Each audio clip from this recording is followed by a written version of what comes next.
Magandang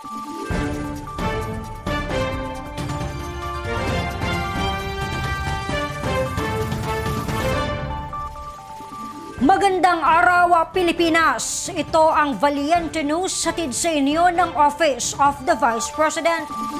Agad na binuksan at sinilip ng mga mag-aaral mula sa Lingion Elementary School ang laman ng kanilang natanggap na pagbabago bags mula sa OVP Southern Mindanao Satellite Office.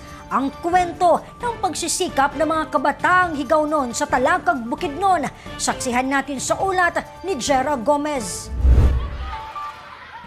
Tinungo ng OVP Southern Mindanao Satellite Office ang Lingion Elementary School sa Barangay Lingion, Talakag sa lalawigan ng Bukidnon upang mamahagi ng pagbabago bags sa mga kabataan. 2 oras ang layo ng paaralan mula sa sentro ng Talakag.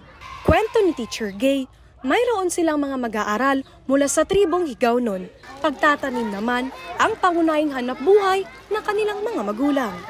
Some of our students are beneficiaries of 4Ps also. And 60% of them are IP learners. May mga bata kami na belong sa level lang, family background, kumbaga, mga farmers, mga laborers, sa data namin may 20% kami na laborers, yung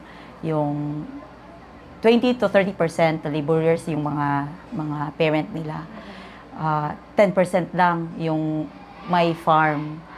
The rest na niyan ay naghihintay lang ng kung ano-ano yung makita lang sa gilid. Kahit pambaon sa bata sa tanghali, di nila kayang maibigay. How much more yung ibang mga magulang na kahit nga school supplies hindi rin maibigay. Sa kabila ng hamon, pursigido ang mga bata na makapagtapos sa kanilang pag-aaral. Yung mga mag-aaral namin, kahit ganyan yung mga sitwasyon, hindi yan nahuhuli sa mga activities. O may mga athletes kami na qualified na for regional, and mayroon din kaming mga athletes na belong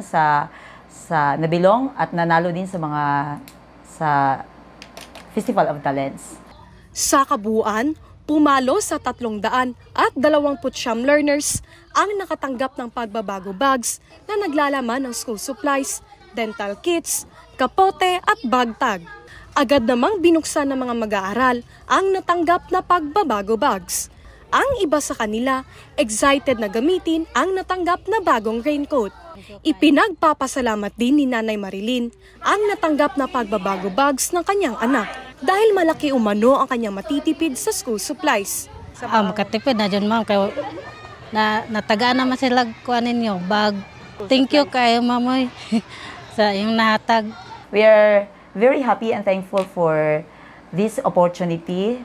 Alam naman natin, Vice, na lahat ng ating mga ginagawa ay para sa bata. And we are the same vision and mission. God bless, Vice, and we will see you soon here in Lingion Elementary School. This is one of the program na nakapagbibigay ng hope sa kanila. Mula rito sa probinsya ng Bukidnon, ako po si Jera Gomez, lahat para sa Diyos, bayan at pamilyang Pilipino. Valiente News. Kambangon Integrated School sa Valencia City, Bukidnon, binisita ng OVP SMSO.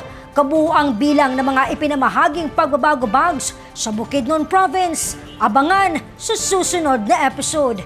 Ako si Claudette Loreto para sa makabuluhan, naninindigan at matapang ng mga ulat at impormasyon. Maraming salamat.